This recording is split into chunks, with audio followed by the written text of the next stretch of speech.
So it's Friday, the 2nd of July, the half moon waning lunar observance day.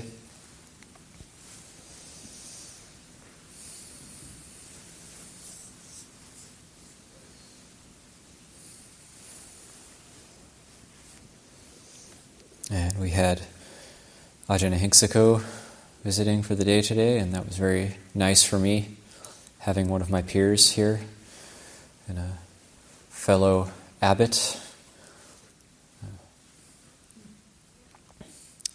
It's just nice to have somebody who you can truly empathize with each other and talk, and you know you're both on the same level.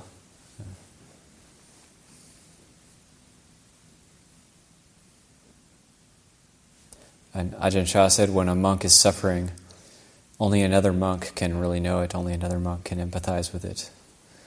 So you have to kind of be in the same mode to truly empathize with somebody.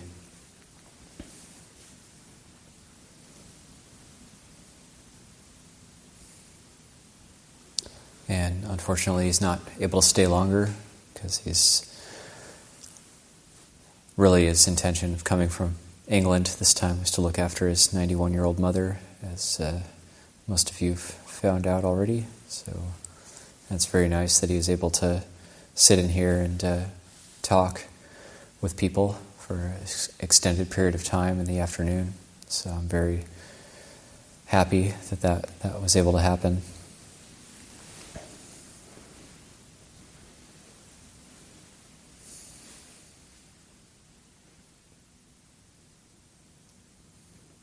So we've determined the 8 precepts. That's something that's done in Thailand. It's a tradition hearkening back to the time of the Buddha.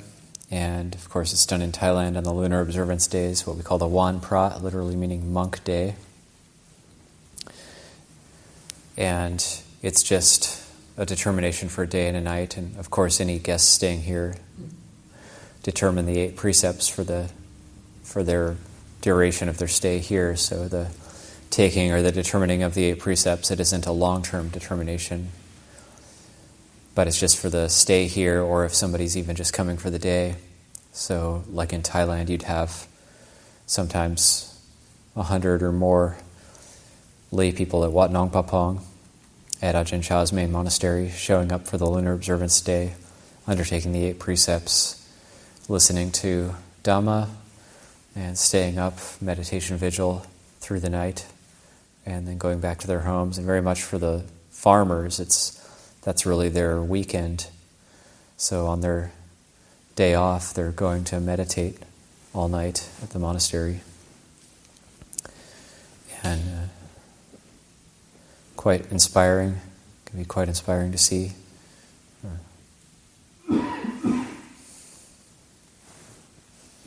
So also good to ask, why are we here? Why are we in the monastery? What are we doing here? This can be something we find us asking ourselves who've been here for years, and suddenly like, what am I doing? What am I doing here?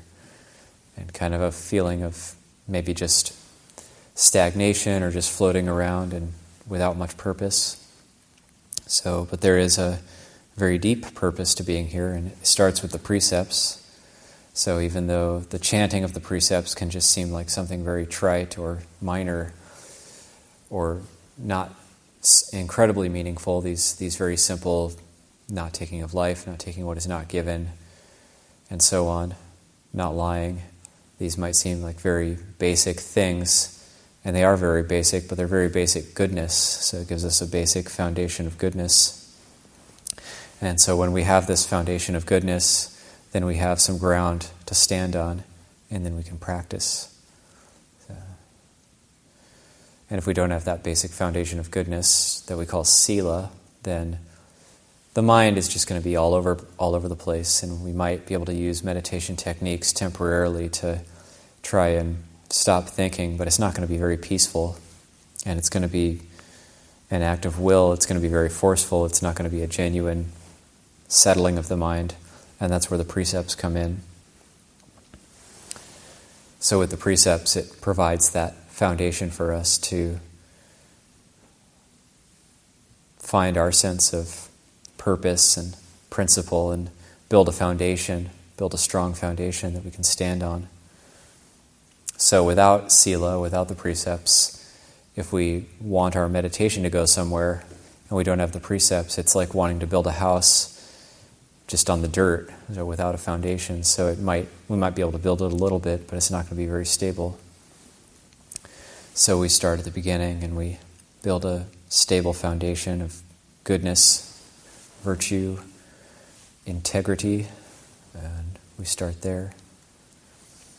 And nobody's perfect, so if anybody was perfect, they wouldn't need to come to the monastery. So we do accept imperfect people here. And if you're imperfect, you are allowed to come and stay here. And what is perfect anyway? Define, and everybody probably has a different definition of what perfection is. So we come to the monastery, all of us who ordain or just come as guests, we come in with all of our baggage, and then we come to the meditation, we come to the precepts and the meditation, and we start to deal with it. We start to kind of unpack it and deal with, what's going on in the mind and in the heart. And these basic trainings in the monastery. So we have these basic trainings of morning meditation, morning chores, like sweeping, cleaning up around the monastery, working in the kitchen, cooking the meal, doing odds and ends around the monastery. Right now we're doing a lot of brush clearance and working on pulling brush out of the forest and clearing out the forest as much as possible, especially around the buildings, so that we can be as safe as possible in the event that a fire comes in, which is a very real possibility. And so we're doing what we can, cleaning up the place, and we can take a sense of, it's okay to have a sense of pride in that kind of work and feel a sense of accomplishment when we accomplish a task together. So that's okay to develop that strong sense of self-confidence. And that's okay and even recommended in the practice. So the Buddha talks about not self, but we can doesn't mean we don't contemplate not self, developing strong self-confidence. It doesn't mean we become arrogant or haughty. We can still be humble and have a strong sense of self-confidence and self-worth in terms of what we're actually trying to do here, cultivate goodness and develop a strong foundation of goodness.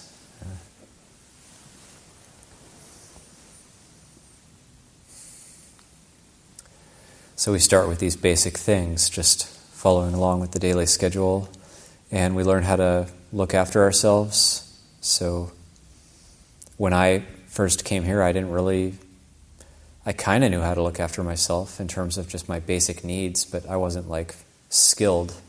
I wasn't skilled at doing laundry or, cleaning my room. I wasn't skilled at these things. It wasn't really made conscious.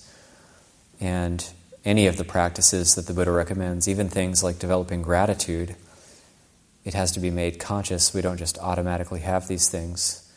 So we don't just sit in meditation and then these things just automatically arise. We actually have to consciously do something and consciously cultivate these things, bring them into being. That's what the word for cultivation in Pali is bhavana, which literally means to bring into being. So we're trying to bring into being these wholesome states, all sorts of wholesome states. The Buddha talks about all these different practices the Buddha talks about with the metta practice or contemplation of the body or anything else that's talked about in the Buddha's teachings. So we bhavana these, we bring them into being. So coming here for myself early on, I had to learn these things, and that was, at the time, Longboard Pasano was a very strong trainer of the monks, and so I was ultra keen to practice as hard and as much as possible when I first came here. So that means I was ultra keen to become Longboard Pasano's upatak. Upatak is the Pali word for attendant. if you're an attendant to a senior monk, you're the upatak. And so I was volunteering over and over again. They're like, okay, you're just an anagarika. But I kept volunteering, okay, just let him be the upatak. And so there was no vehicles that went up in that day. In those days, I think on the Saturday nights, the van would actually drive up. Debbie would drive the van up the hill, actually. That was how small the community was. Everybody could just fit in the van and get the ride up the hill. And only later did the truck start going up. But we didn't have any DVs or EVs. And so the upatak, one of the jobs of the upatak was to actually carry the Ajahns' robes up to his kuti. So I'd carry his robes up to his kuti and then go to my kuti. And I was living in the gypsy caravan at the time, which is where the cougar kuti is now. And now the gypsy caravan's been moved to a different location. So I was living up the hill in this kuti, so I'd walk. And at that time, when I was Anagarika Upatak of Longboard Pasano, he was living in the lower yurt, and that was in Abbott's kuti at that time. So the newly built lower yurt. And so I remember because he had the dye on his robes, I was carrying his robes up, and my whites actually turned yellow on one side, and because the dye coming off from his robes onto my whites.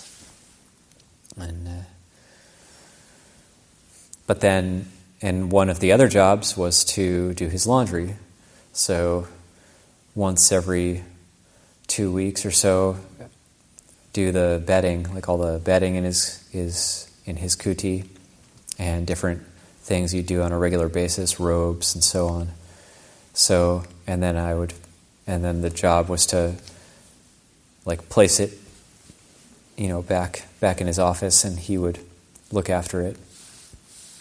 So I remember the first time washing the bedding and various odds and ends, cloth things that needed to be washed, once every 2 weeks or once every month in his kuti, and I washed all of his things, his robes, etc. And then I had them all in a basket, and I took them and I just put them in the office, so in a big disheveled pile. And so folding things was not in my consciousness at all. I just thought, okay, I've done the laundry, I've done my duty, and I just plopped it on his desk, and in a big kind of messy pile and wrinkled pile. And so then he came up to me and was like, it's nice to fold things. It's nice to, it's nice to learn how to fold things. And oh, okay, yeah, I can do that. It just wasn't on my consciousness, so I had to be trained. I had to be trained in this. So I then decided to fully throw myself into the training of folding laundry as neatly as possible. And that was a very good training. And then I started applying it to myself, to my own clothing. And it was pretty great. It ended up being this really great practice. And I'd look at my neatly stacked and folded clothing and just feel kind of proud of it. And it had a brightening effect on the mind. And then also, I knew how to look after other Ajahns when they visited. And I knew that when I did their laundry, I could fold it as neatly as possible and give it back to them, and I'd always get a smile or kind of some words of encouragement. And so just that, so sometimes we just have to be taught these basic things, or we just have to make things conscious. And then over time, we become very well trained in these things. But it does take time. Or even something as simple as eating the meal. It can take years to figure out what's just right in terms of the meal. So, and one of the main things we have to learn in practice as well is how to be okay with failing. When we come to the practice, we want to do everything right. We want to follow the instructions and get it right. We don't want to fail or be wrong. And sometimes we won't even volunteer for things because we think, oh, if I volunteer for that, I'm going to do a bad job, I'm going to fail, I'm going to get criticized. We don't want to volunteer for work monk or stores monk or these things because we might get it wrong, we might get criticized. So that's something that's a hurdle we have to get over if we want to practice, because we will fail. We will fail. It's a given. And the Buddha failed. The Buddha failed many times before he was the Buddha. When he became the Buddha, he succeeded. That was his success, was becoming the Buddha. But before that, he failed many times. He tried many things and didn't get what he was seeking. But he didn't give up either. So when we fail, it's important to not give up. And it's important to be able to keep learning, keep going. And actually, failing is a very important part of learning. Failing and frustration, these are extremely important factors in learning. So a lot of what we're doing here is learning how to learn. And back in the day, Wat Pah Pong, Longboard Cha would do tours of the dwelling places. He would go around and just open people's doors and look inside. And he said that was how he saw how the monks were practicing. He didn't need to use psychic powers or anything. He said, oh, if I want to know what somebody's mind is like, I just go to their kuti and I just open the door and look inside. And then I know exactly what their mind is like. So that's something we can know what our mind is like when we go back to our dwelling place tonight and open the door and just stop and take a look and say, okay, my mind is just like that. That's what my mind is like right now. And so for myself, I took that on as a contemplation when I heard that teaching, and I thought, okay, I want my dwelling to be clean, because it can go both ways. One, our mind can be clean and our dwelling will be clean, but also if we clean our dwelling, it can actually help the internal cleaning process of helping the mind to be bright and more settled. And so it can go both ways. So I would make this point of cleaning, and still the dwelling place always showed me my mind, because I would clean it, but then say I would have some extra stuff or that I wouldn't know what to do with, and so I would take everything I didn't know what to do with, or didn't have a place for it, maybe just had acquired too much stuff. This just happens as you become more senior. And I would shove it into a drawer and, hide it. And so then when I would walk into my kuti, I'd think, oh yeah, it's clean, but there's all that hidden stuff, shoved into that drawer that's not dealt with. So, that still showed me my mind. There was all this stuff that maybe wasn't visible, but it was shoved into a drawer. It was just swept under a rug. And so still then, okay, making that determination, let's deal with that stuff too. That really is like the training. It really is. It's a wonderful analogy for the training. Just thinking, okay, what kind of dusty corners are there? Or do I clean my hut, but then there's dusty corners that I neglect? So then you really have to get a paper towel and some Windex and get down on your hands and knees and actually get those dusty corners and get that trim. And I used to hear stories of Longboard Pasano when he was the abbot of Wat Pah Nanachat, and he would go into, after a cleaning period, say in the meditation hall, he would go and actually run his finger along like a ledge and see if there was dust on it.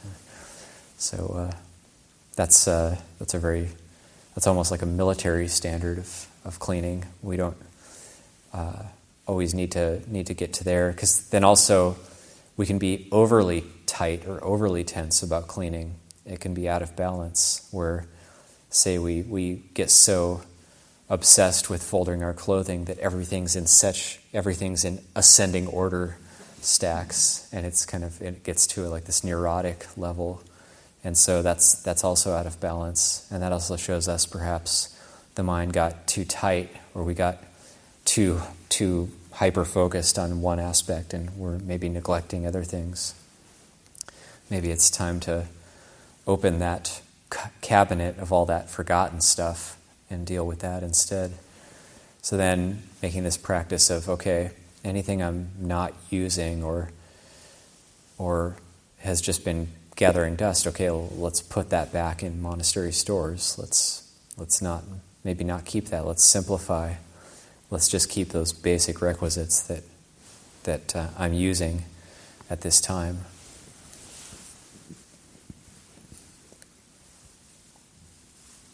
So that's the training.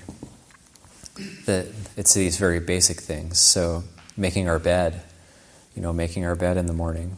I remember first getting here and it was hard to get to morning puja, so I'd wake up at the Gypsy Caravan. It's like a 20-minute walk, so maybe 15 minutes downhill, 20 minutes uphill.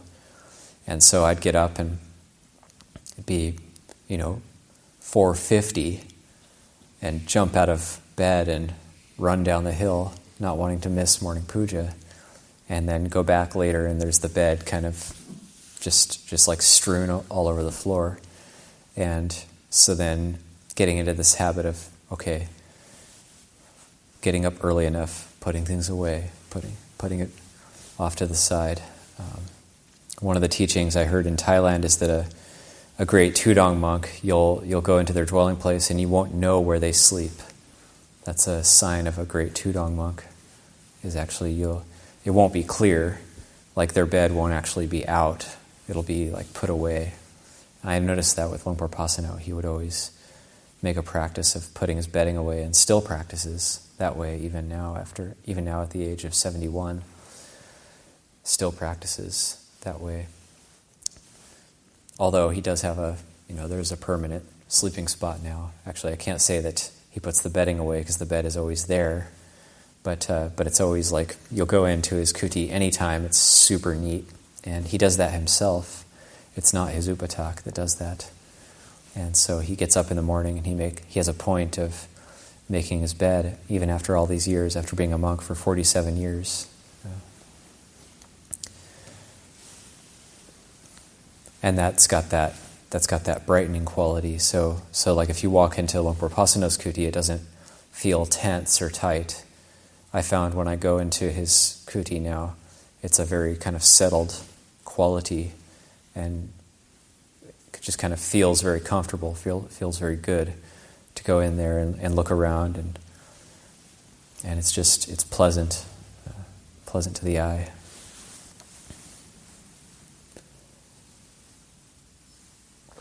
But we're not at that level, so we need to actually train in these basic things. So a lot of the forest tradition, the training in the Thai forest tradition is just looking at these basic things of life and making that connection with the mind and using the cleaning and the daily schedule to train the mind and the meditation, and seeing the patterns that we go through each day. Samsara is just repeating patterns. So what do we go through each day? When is the mind more bright? When is the mind more dull? It's going to be different for everybody. Some people are morning people. Some people are more evening people. When there was a time when I was more junior, and Ajahn Ñāṇiko took a 1-year sabbatical, and then that was followed by Longboard Pasano taking a 1-year sabbatical, and there was different things were a bit different. So Longboard Pasano's more a morning person.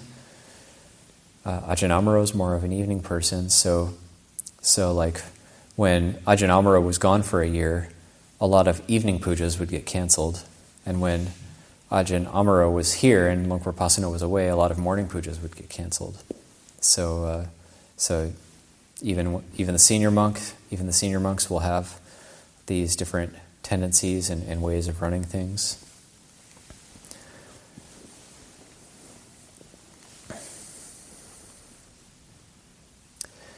And then when we do these basic trainings, we build that basic foundation, and this is the lived practice, the lived training.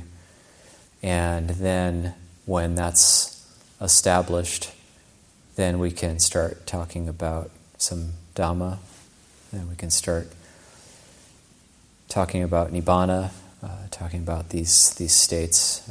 But it really does take that foundation of learning how to look after oneself, learning how to do our laundry, learning how to clean the toilets, learning how to take the garbage out, And these basic things, these basic chores that we need to do just to sustain ourselves and just to live in these facilities.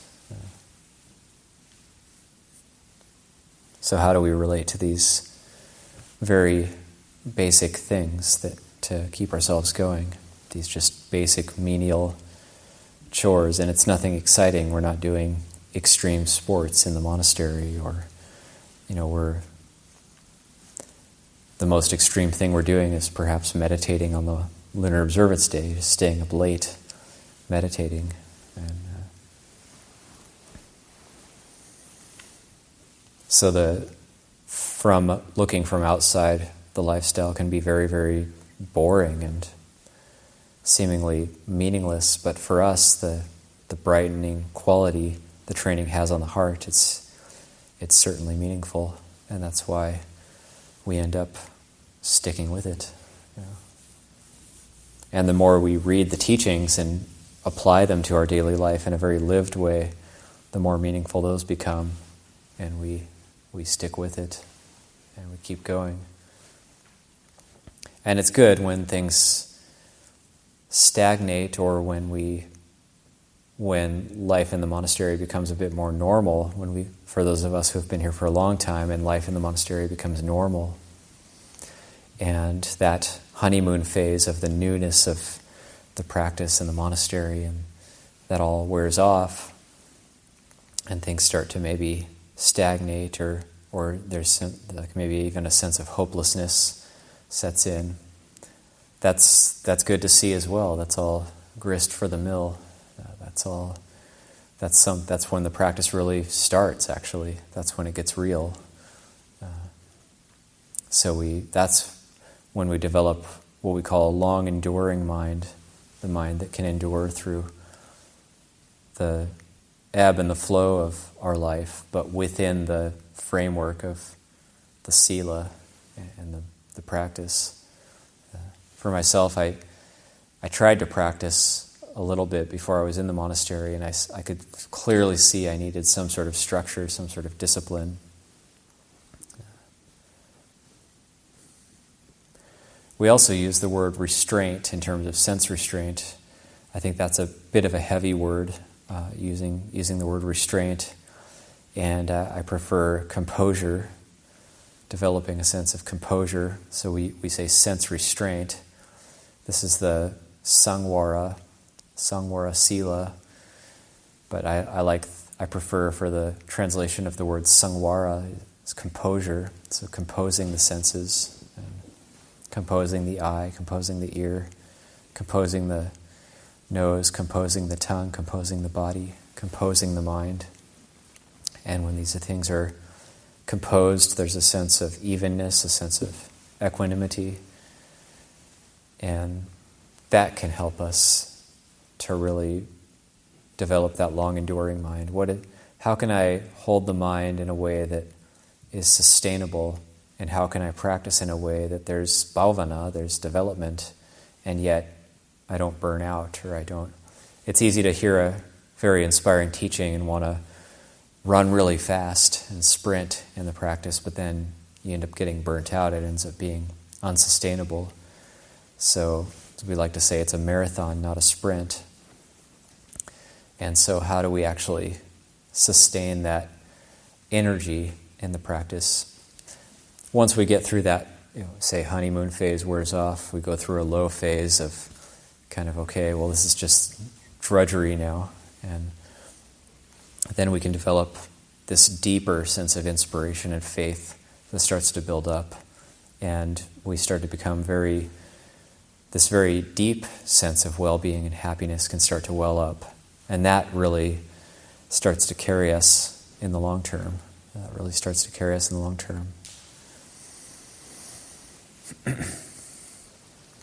We have all these examples as well, the Ajahns in Thailand, and it's unfortunate that this whole past year and a half, like we were supposed to have a visit from Ajahn Jandi, and that had to be canceled, and possibly even Longboard Pasano, and that had to be canceled. And this is unfortunate because it can be extremely helpful to see these examples, to see these Kruba Ajahns who can give us guidance and encouragement.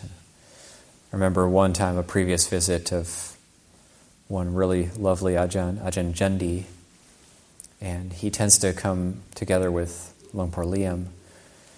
So one time Ajahn Jandi, I think it might have been 2004, but it was a teaching that really stuck with me. And I believe it was even a tea time Q&A session or something. And people asking him, like, how do you sustain the practice? What advice do you have for newly ordained monks and so on? And Ajahn Jandi, one of the things he said was, it's good to remember that, all of us senior monks, we were just like you guys when we were 1 or 2 vasas. We weren't different than you. We were going through the same struggles and dealing with the same mental states, dealing with the same things, and we weren't special in any way. So this is, at the time, he was 30 vasas or whatever, and of course now he's over, or probably about 40 or over 40. So he's saying, us senior monks, we were just like you. We were lay people, and then we ordained out of faith, and we just didn't give up. We kept going. And the people who reached that 30 years as a monk, 40 years as a monk, they just had that long enduring mind that they developed. They just kept going, and then that became their life. That Dhamma life, that became a Dhamma life. So how do we build up a Dhamma life? That foundation of sila, that foundation of precepts. Even if it's just the 5 precepts, those are very profound to actually follow those long term. And it's quite heartening, actually. I know a number of young people now who actually follow the 5 precepts, and I wish I was exposed to those when I was young. You don't see that in your average school. You learn all these disparate subjects, you learn math, English, and so on, but you don't learn the precepts. You don't learn basic morality, not to lie, for example.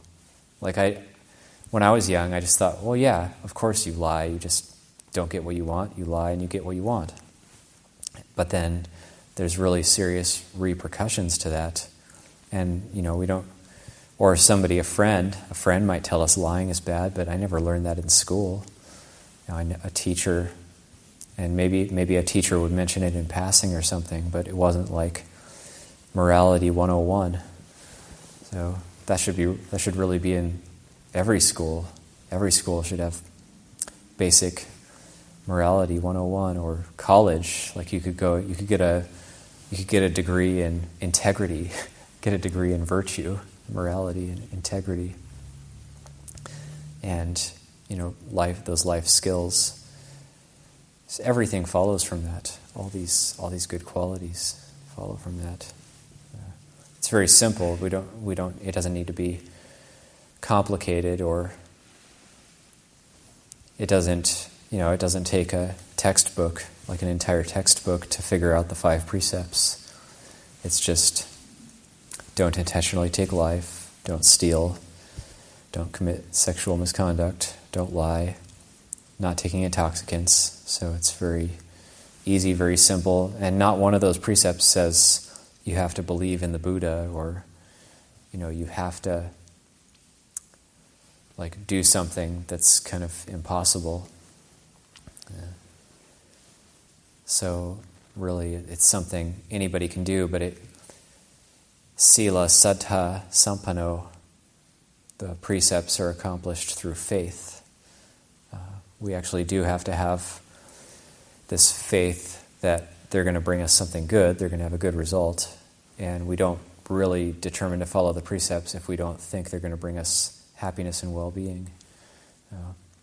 That's also something that the training does, is the heart starts to see things in a different way. So, say, for example, the precepts, if part of us truly sees that they're beneficial, then we'll follow them, then we'll undertake them. And we always, in various ways, we're always seeking happiness and trying to avoid suffering, but we're not going about it in the right way. That's why we keep suffering. So the things we do, the way we lead our life, the heart deep inside sees that doing the things we do is going to bring us happiness and well-being and make us have less suffering. But because of a misunderstanding, which we call avijja, or ignorance, because of this not seeing things clearly, we end up creating more causes for suffering inadvertently. So we end up thinking that we're creating the causes for happiness, we end up creating the causes for more suffering.